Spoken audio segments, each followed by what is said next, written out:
सो hi guys what's up. आज मैं थका हुआ था, मेरा मूड नहीं हो रहा था स्ट्रीम करने का, बट आज मैंने Q&A किया था इंस्टाग्राम पे। देन आई थॉट कि कर ही लेते हैं यार, स्ट्रीक ब्रेक नहीं कहते। I today want to recommend a YouTube channel that I have been following अभी recently, and इसका हमने लास्ट स्ट्रीम में भी एक वीडियो देखा था, but then I realise this YouTube channel is very very good and like वो हमारे जोन का है जो हम स्ट्रीम पे करने की कोशिश कर रहे हैं, like trying to learn a lot of new things. So बिल्कुल it is of that zone. So I will take you to that YouTube channel. पहले मेरे को एक लाइन उसमें खोल के रखने दो, मैं तब स्क्रीन शेयर करूंगा। Thanks to everyone who has joined. Hi Akshay, I have learned. Huh. So I'll share my screen now. Share computer sound. Yes. So I hope you can see my screen now.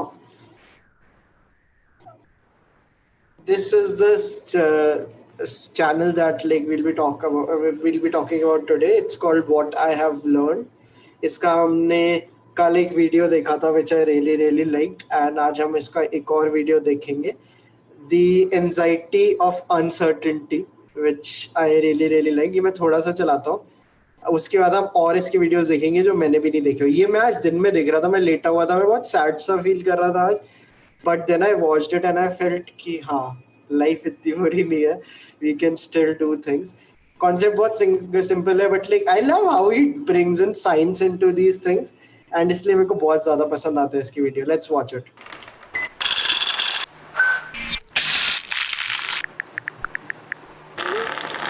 In our fast-paced modern world, most of us wouldn't think of constraints as something to be happy about. Things in the past, on the other hand, were much more concrete and constrained. You knew what you had to do. You could see your work. Cows needed to be milked, shoes needed cobbling, fields needed plowing. It was clear when you completed your work, and there weren't too many ways to do it. Nowadays, our work is fuzzy and doesn't have clear edges. With a goal like 80% more sales, should you hire more sales? So I'll also make notes साथ-साथ। I'm so sorry. हाँ, मेरे को साथ-साथ notes बनाने हैं। ये मैंने सोचा था ये भी मैं पहले से करके रखूंगा। गूगल डॉक्स खोल लेते हैं जल्दी से, और या नोट्स बनाएंगे, because there are a lot of good things in the video which we will enjoy.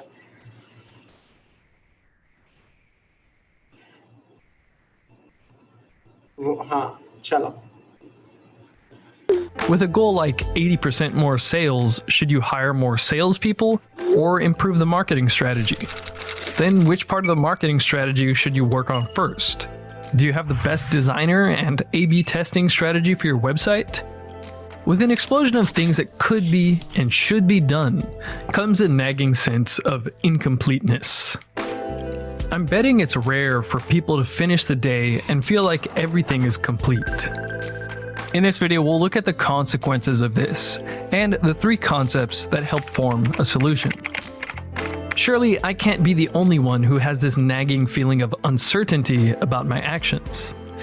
According to my email inbox, I have 253 things to take care of. Is this book I'm reading right now really worth my time, or is that one on the shelf better? Should I prepare for the 3 p.m. meeting, call that new client, answer that email, or just go on lunch break? What does this uncertainty about our actions feel like? Well, according to Jordan Peterson, Jacob Hirsch, and Raymond Marr, it feels like anxiety. So your attention, for example, is mediated by unconscious forces. Sitting down to study, you know perfectly well that all sorts of distraction fantasies are going to enter the theater of your imagination non-stop. You'll be sitting there reading and your attention will flicker away. You'll think about, I don't know, maybe you want to watch Jane the Virgin on Netflix, or maybe it's time to have a peanut butter sandwich, or maybe it's time for a cup of coffee, or it's like all these subsystems in you that would like something pop up and try to take control of your perceptions and your actions non-stop. So there is this joke about Jordan Peterson. ना मैंने अभी थोड़ा Jordan Peterson को ढंग से वो करना चालू किया डिस्कवर जेआरई पे अभी ये रिसेंटली आया था देयर इज दिस जोक जो मैंने कमेंट में पढ़ा था every time I see Jordan Peterson I start cleaning my room and I was like this is so funny We're also distracted by productive tasks. I'm here to read this research paper, but maybe I should clean my room instead, or reply to my accountant, or send out that invoice. More things you could or should do introduces more uncertainty, and this makes you anxious. Now, by anxiety, I don't mean something like panic or an anxiety disorder. For this video, we'll think of anxiety as a sliding scale. It could be a very small worry that you'll pick something crappy off the menu, then इस video को देखना मैं इसमें आपको एक part दिखाता हूँ ये वाला जहाँ पे इन्होंने केमिकल्स की बातें की और एक इस बंदे का ये सुनना Single most important determinant of happiness is our network of friends, family, loved ones.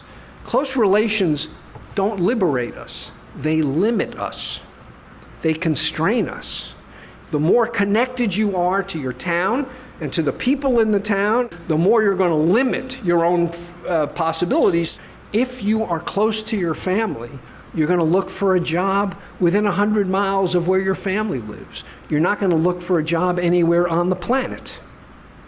When you are constrained, all of a sudden, you are not faced with an infinite number of options, you're faced with a smaller number of options.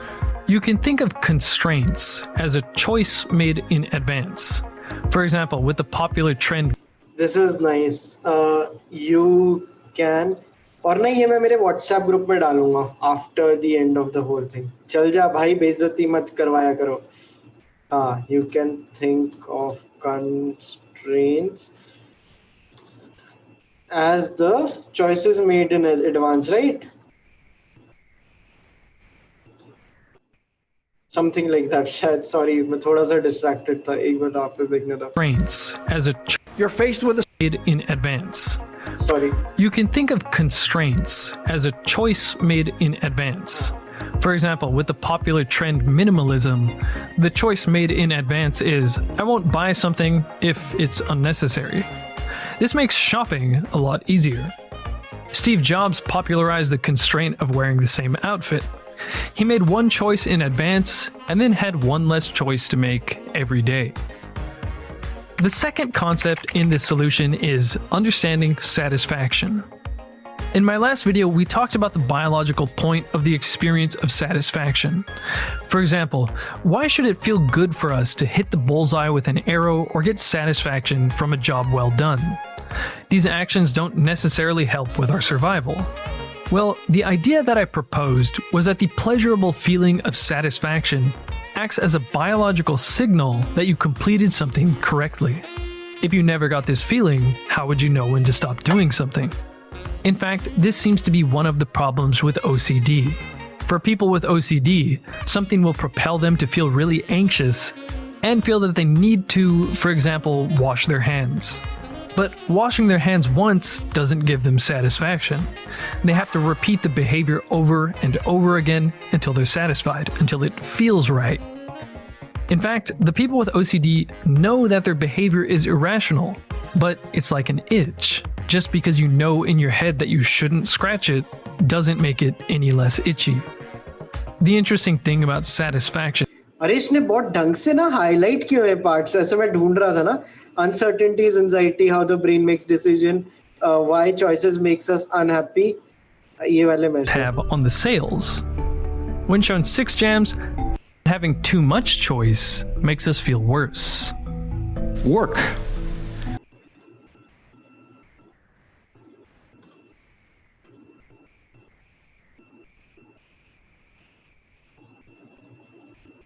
having too much choices makes us feel worse. We are blessed with the technology that enables us to work every minute of every day from any place on the planet. So what this means is that we have to make a decision again and again and again about whether we should or shouldn't be working. We can go to watch our kid play soccer and we have our cell phone on one hip and our laptop presumably on our laps. And even if they're मिल गया मेरे को ये वाला part दिखाना था completion and serotonin. Serotonin के बारे में I don't know how many of you know, last video में हमने डोपामीन के बारे में देखा था. So like dopamine, there is another chemical which is called serotonin, which is pretty good. Generates crucial feedback that the people experience as a feeling that they did enough action, and this satisfies them to where they stop feeling anxious. Also, they propose that this feeling is generated through the serotonin system. You've probably heard about the भाई ये लिख लो कहीं serotonin के बारे में ना, like मैं एक दो और आर्टिकल्स दिखाऊंगा. सेरोटोनिन ये काफी खतरनाक चीज है. मतलब this is the chemical that makes us happy. neurotransmitter serotonin being associated with happiness.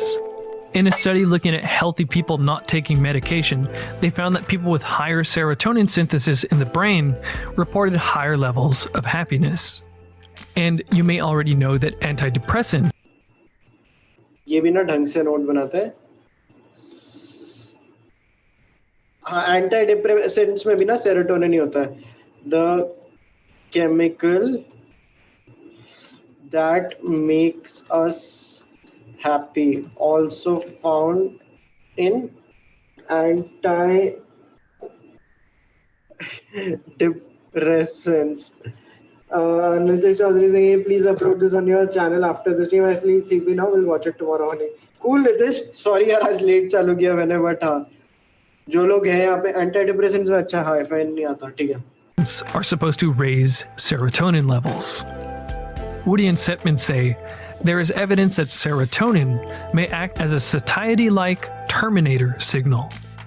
They are proposing that serotonin is the signal that makes people feel satisfied and stop feeling anxious.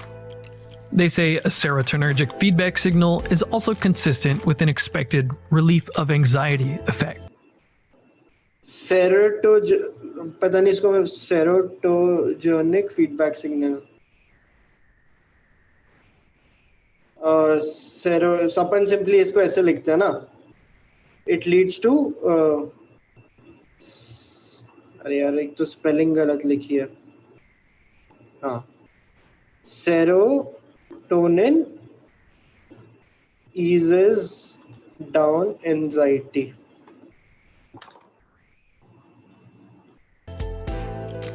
Indeed, research has found that serotonin itself reduces anxiety. In fact, serotonin reuptake inhibitors, which increase serotonin in the brain, provide beneficial effects for people with OCD.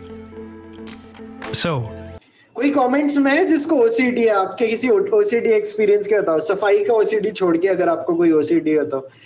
To apply these concepts to ourselves, for some people it might be a little, for others it might be a lot. But we have this background anxious feeling generated by the various unfinished goals, obligations, and to-dos floating in our head. So in order to get satisfaction and reduce that feeling of anxiety, we actually need to physically do some action related to those unfinished tasks. We actually need to do some physical action related to those tasks to reduce anxiety. One of the points from the OCD research is that once that anxious feeling starts, they can't just think it away. Priyansh ने comments में पूछा है Prozac में serotonin होता है क्या? Does Prozac have sexual side effects? Serotonin in it. This is a good question. Prozac is an antidepressant. It mainly used to treat major depression, obsessive compulsive disorder. अच्छा OCD के लिए भी use होता है ये. And panic disorder, also known by its generic name. It is a selective serotonin reuptake inhibitor. If you suspect you might have serotonin syndrome, okay, I did not get the answer. आपको समझ आया क्या? Selective serotonin reuptake inhibitors. I did not understand this. Aditya Ranjan कह रहे होने OCD. Aditya Ranjan guys हमारी चलचित्र की टीम का पार्ट है. आजकल जितने भी आप वीडियोस देखते हो, most of the videos on the channel are edited by Aditya. Serotonin eases down anxiety. आगे देखते हैं. Way with logic or rationale. Something must be done. Thinking is not a solution. They know in their head it doesn't make sense, but they have to do the behavior. They have to wash their hands, 25 times to make the anxiety go away. This sounds similar to how when I'm procrastinating on something, even if I think to myself, I'll just watch one episode and then get started. That small anxious feeling will continue to nag me even while I'm watching the show. You have to do some action on the thing or it won't go away. काफी obvious है but you have to do action on the thing or else it won't go away. Title भी दे देते हैं नहीं तो मेरा OCD click हो जाएगा. Stream what I have learned. Stream notes. ठीक है. Well, duh. This might sound really obvious. Clearly, we would feel better if our taxes were done, if all our emails were replied to, and so on. Here's where the third concept in this solution comes in. What does the brain consider sufficient? So ये video देखना और देखते हैं. ये मैंने देखा था. This was काफी cool. एक हमने इसका पहले देख लिया था. अब देखते हैं और क्या है. Why do we find satisfying things so satisfying? Signs of sleeping position. Why we need bad cholesterol. This sounds interesting. Why nutrition is so fucking confusing. Biohacking in the bathroom. The tongue changes the face. Why you shouldn't rely on vitamin and mineral supplements. Oh fuck. Growing a big brain with meat. Forgetting to want. What if heart diseases, the Alzheimer's antidote? What can babies tell us about this? What's after keto? Obesity, diabetes. How to learn a language. इसके most viewed देखते हैं, उससे sort करते हैं.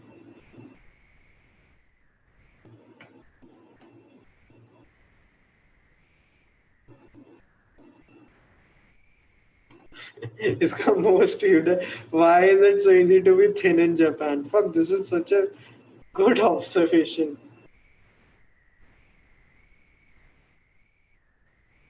Oh fuck. Doublespeak.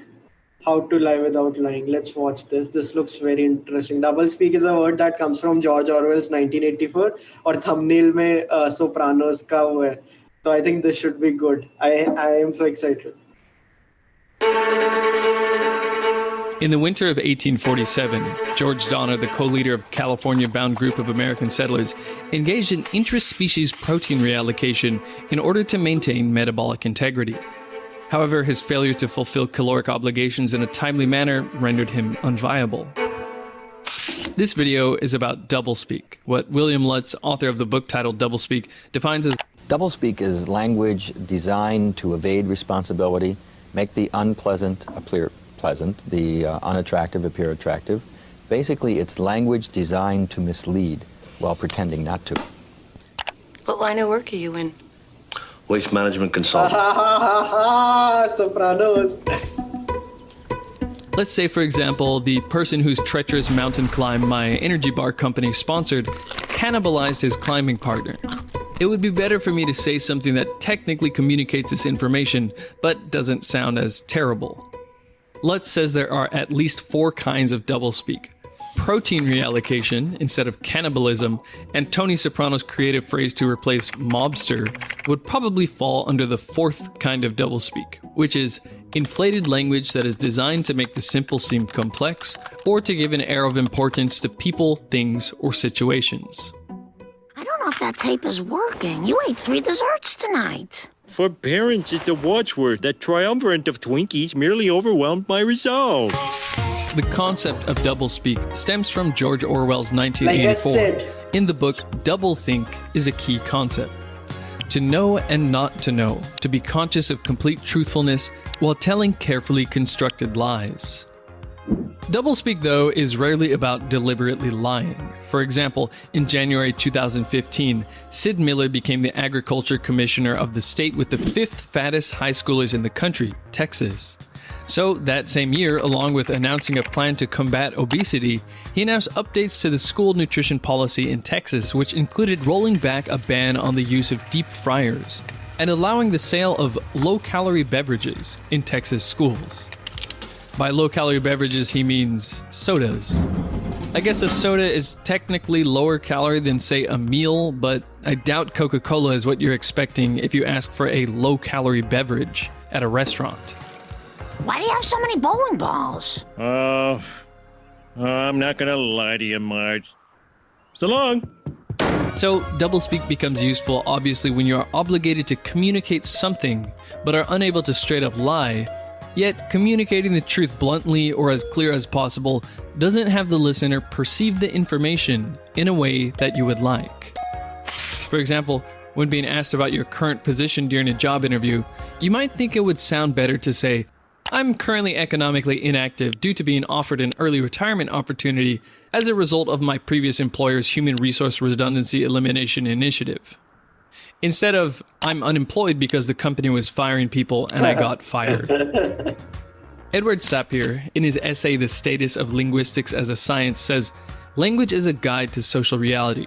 Human beings do not live in the objective world alone, but are very much at the mercy of the particular language which has become the medium of expression for their society." Fuck, this is so good. I need to take a snapshot of this. ये मैं इतना type नहीं कर पाऊंगा, पर मैंने snapshot ले लिया. मैं ये भी डाल दूंगा WhatsApp group में. Human beings do not live in the objective world alone, but are very much at the mercy of particular language which has become the medium of expressions for the society. इसलिए मेरे को कभी-कभी लगता है कि when someone falls into trouble, it's very important कि उनकी language पे command कितनी अच्छी है. So yeah.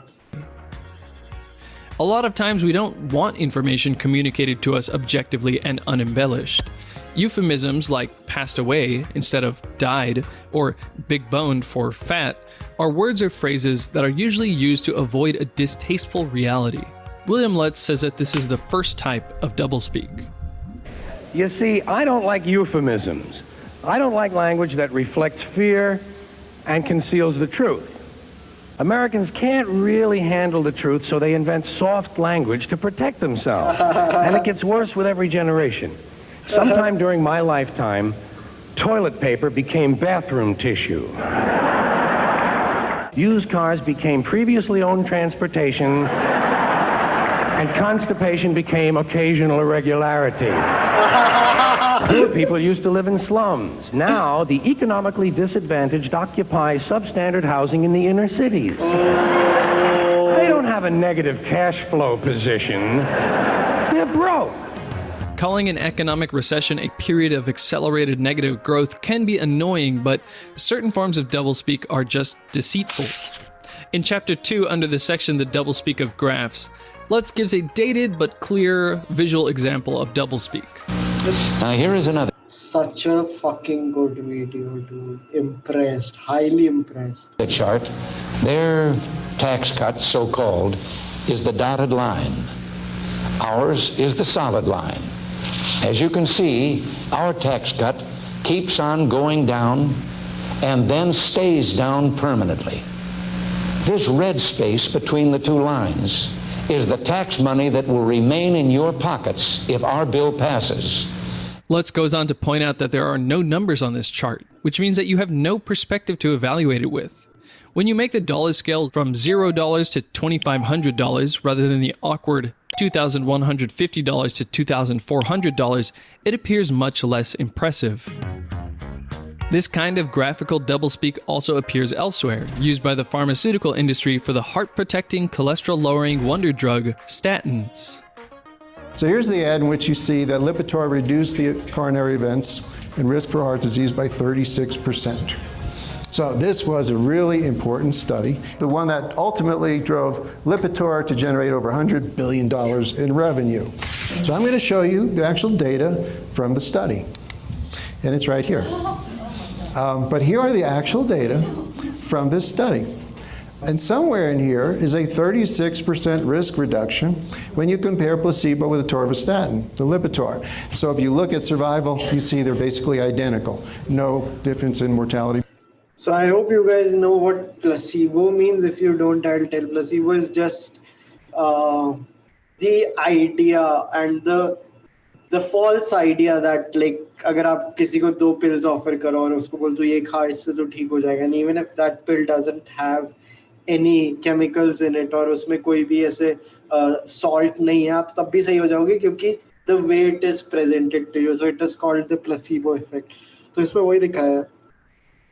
Placebo effect से भी लोग उतने ही ठीक हुए थे. Benefit. You see that tiny sliver of a difference between the red and the blue bars? That is a 36% reduction. Yes. This is the wonder drug effect. This is the effect that propelled Lipitor to generate over $100 billion in revenue. How can that be a 36% reduction in risk? When you calculate it and you look at the data, the actual difference is 1.1%. This is where you do some statistical hijinks. You take that 1.1% difference between the groups. Then you have the difference between placebo and 100. If you're not following me, it doesn't matter because it's silly, right? It's like, so you take the 1.1 divided by 3, what do you get? You get 36. Okay, that's 36%. And that's why they say there is a 36% reduction. And so if you have truth in advertising, I think the 1% should actually be in the ad. Lipitor reduces heart attack by 1%. Okay. Now I'm also taking Lipitor. By the way, if you're health conscious and want to limit your sugars, you might like to know that there are 56 different names for sugars. Don't like the way just sugar sounds?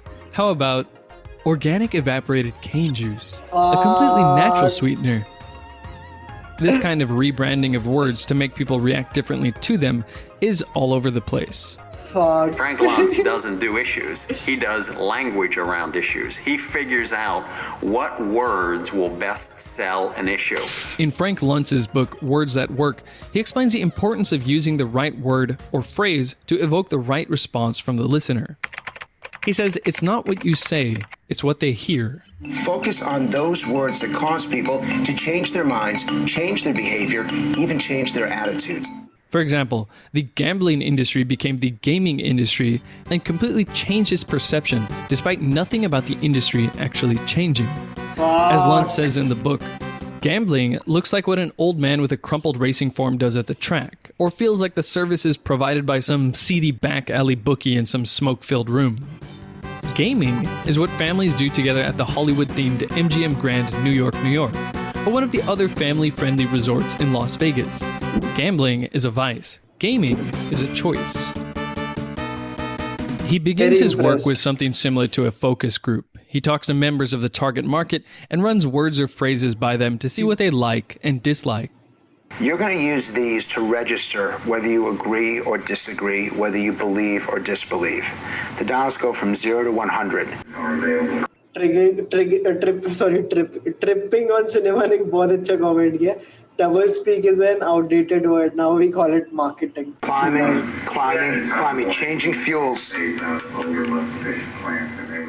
One of his most significant political works has been getting the public to finally be against the estate tax by removing that particular phrase from the political lexicon and replacing it with the more emotional, more personal death tax.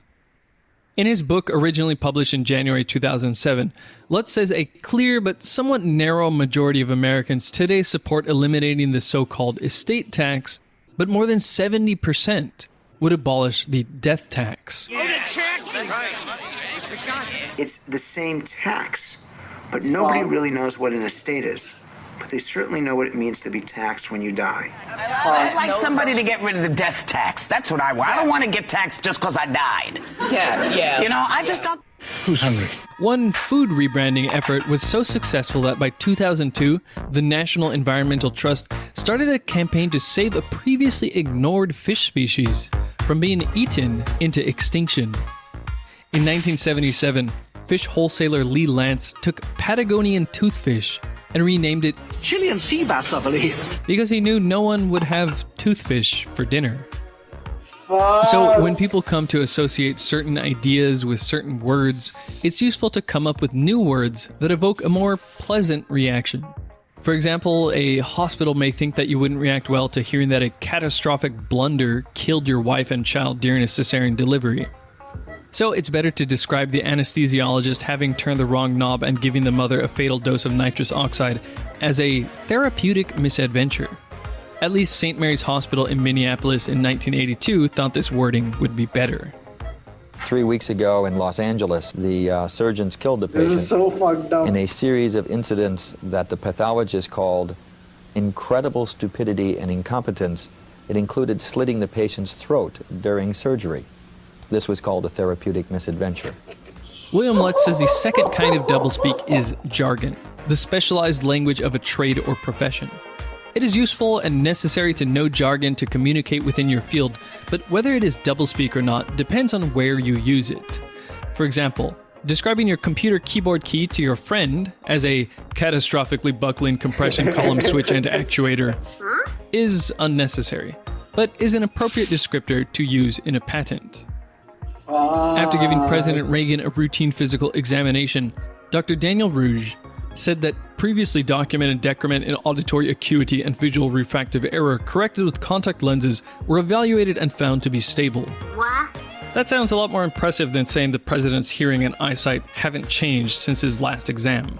Fuck. Where is the organoleptically detectable?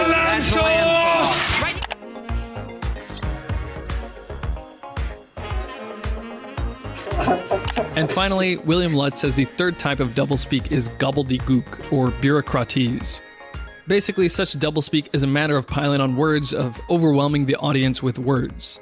There are plenty of examples of politicians using bureaucratese when forced to comment on something that they really don't want to comment on, but a good example is NASA's ex-associate administrator Jesse Moore's performance in terms of the lexicon he was operating under. After the 1986 Space Shuttle Challenger disaster, Jesse Moore was asked if the performance of the shuttle program had improved with each launch. He answered, "I think our performance in terms of the liftoff performance and in terms of the orbital performance, we knew more about the envelope we were operating under, and we've been pretty accurately staying in that. And so I would say the performance has not by design drastically improved. I think we have been able to characterize the performance more as a function of our launch experience as opposed to it improving as a function of time." Pretty much everyone will at some point dress up facts in some kind of way, even in our day-to-day lives. People use doublespeak because from a young age we learn that consequences exist. So tell me, did you eat the chocolate cake? No, Mommy. Just because someone uses doublespeak doesn't make them a crook, but when you don't quite understand what is being said about something important to you, it's good to ask, what exactly is this person saying? For example, you might be looking into investing and come across words like subprime mortgage or collateralized debt obligation. It would be good to clarify for yourself specifically what that means. This reminds me of the dialogue of Ryan Gosling from The Big Short. Wall Street likes to use the terms that you would never understand, so that you can leave them the fuck alone and let them do what, and let you think that they can do things related to these mortgage and things. So exactly that. Like they like to use those fancy terms. Subprime mortgage padke hue aaya. So the banks started Fuck! The moment I paused it, next frame is of Big Shot. Oh fuck. मैं पहली बार देख रहा हूँ यार ये video. These bonds with riskier and riskier mortgages. By the way, these risky mortgages are called subprime. So whenever you hear subprime, think shit. Hold on. So mortgage bonds are dog shit. Oh fuck. CDOs are dog. Is this of some? इतना खुश हुआ अभी. I am so happy he has included the Big Shot in this. Dog shit wrapped in cat shit. Yeah, that's right. Okay. And something I've been wondering lately, Priyansha has also commented something nice. Lawyer's livelihood depends on doublespeak. Very nice. what does detox mean? It seems there's hundreds of products promising to detox your body, but what exactly is being detoxed? Cadmium or mercury? Reactive oxygen species? Benzene? Wouldn't it be nice to know which toxins are being detoxified by which product? So I could make sure to drink this when I'm taking way too much aspirin, or take this for my excessive use of BHT containing cosmetics. Maybe this detox tea product could help me detoxify metals or PCBs or something like that, but I wouldn't know because all I can find about the ingredients is that they are time proven to help your body with the detoxifying process. What the hell are you talking about? The following thought experiment is brought to you by Brilliant. In 1955, Tom Ewell was sitting on the floor of his house drinking champagne with Marilyn Monroe. The glass of champagne constantly produces gas bubbles on the bottom, which rise to the surface. Suddenly, a bout of appendix pain causes Ewell to drop his glass. What happens to the bubbles in the glass as it falls? A. New bubbles form and rise just as they did before. B. New bubbles form but they never start rising. C. All the rising bubbles fall to the bottom. Or D. All the rising bubbles remain fixed in place. Want to know the answer and explanation? Check out brilliant.org, a website. Fuck, इसने क्या sponsorship की? पता भी नहीं चला कि मतलब sponsorship इसकी चालू गई. But what a great fucking video. Let's read the comments. Comments will be amazing. I'm pretty fucking sure comments will be amazing.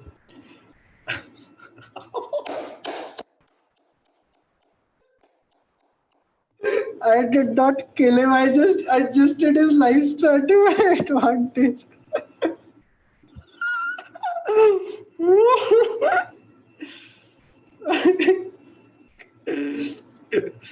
I once ran into an old friend I hadn't seen in several years. He told me he was working for an oil company in sales and marketing. He was a clerk at a gas station. Oh fuck, मेरे को पहले से इस video को मेरे playlist में डालने दो. हाँ, disco. Oh fuck. Trying to hit that word count or SAV like. The guy at SpaceX jokingly called it rapid unscheduled disassembly when one of their tests blows up. I mean, like, it's like when YouTubers say they are entrepreneurs when they sell merchandise. Oh fuck.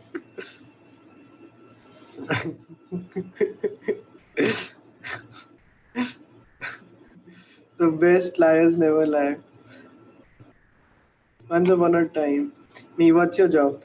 I am a subcontractor of private underground real estate. Huh? Grave digger. Oh fuck. ये काफी cool है.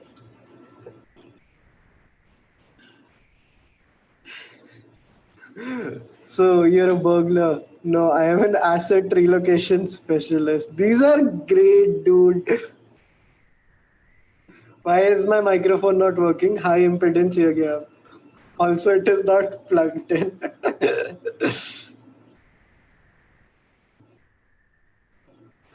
Eating 1 meal a day before I am broke now. I am doing intermittent fasting.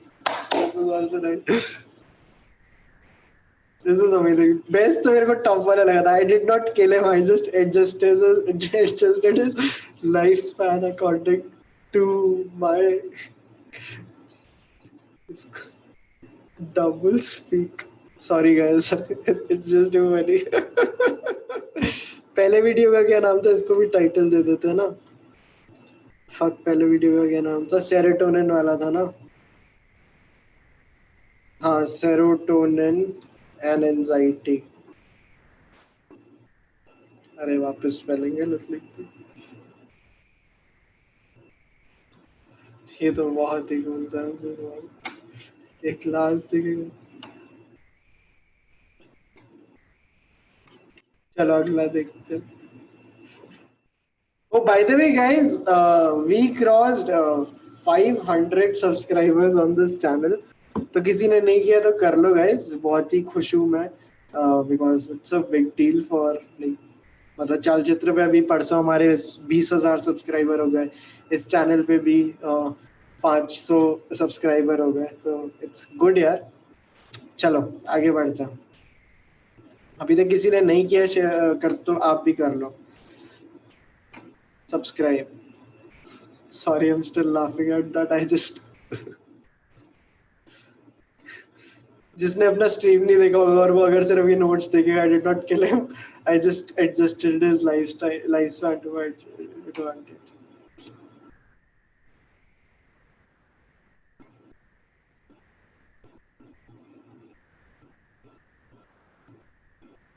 Trust yourself.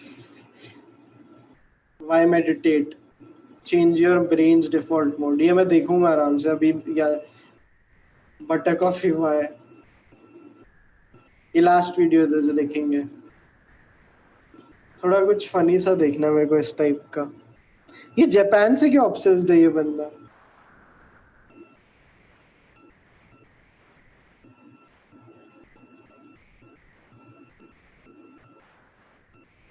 Less salt for more fat.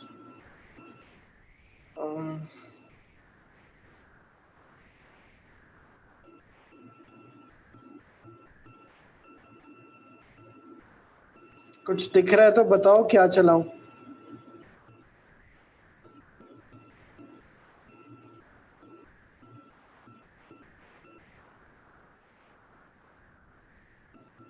हम and पे आ गए इसके।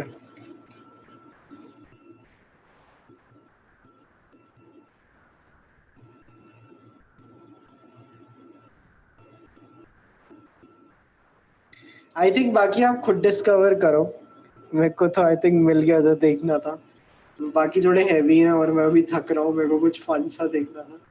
But इससे को कौन सा कॉमेडियन है यार, वो यंग सा, उसका मेरे को पार्ट याद आ गया कि सीवी में लोग कुछ भी लिखते हैं, बंजी जंपिंग की है, ये वो की है।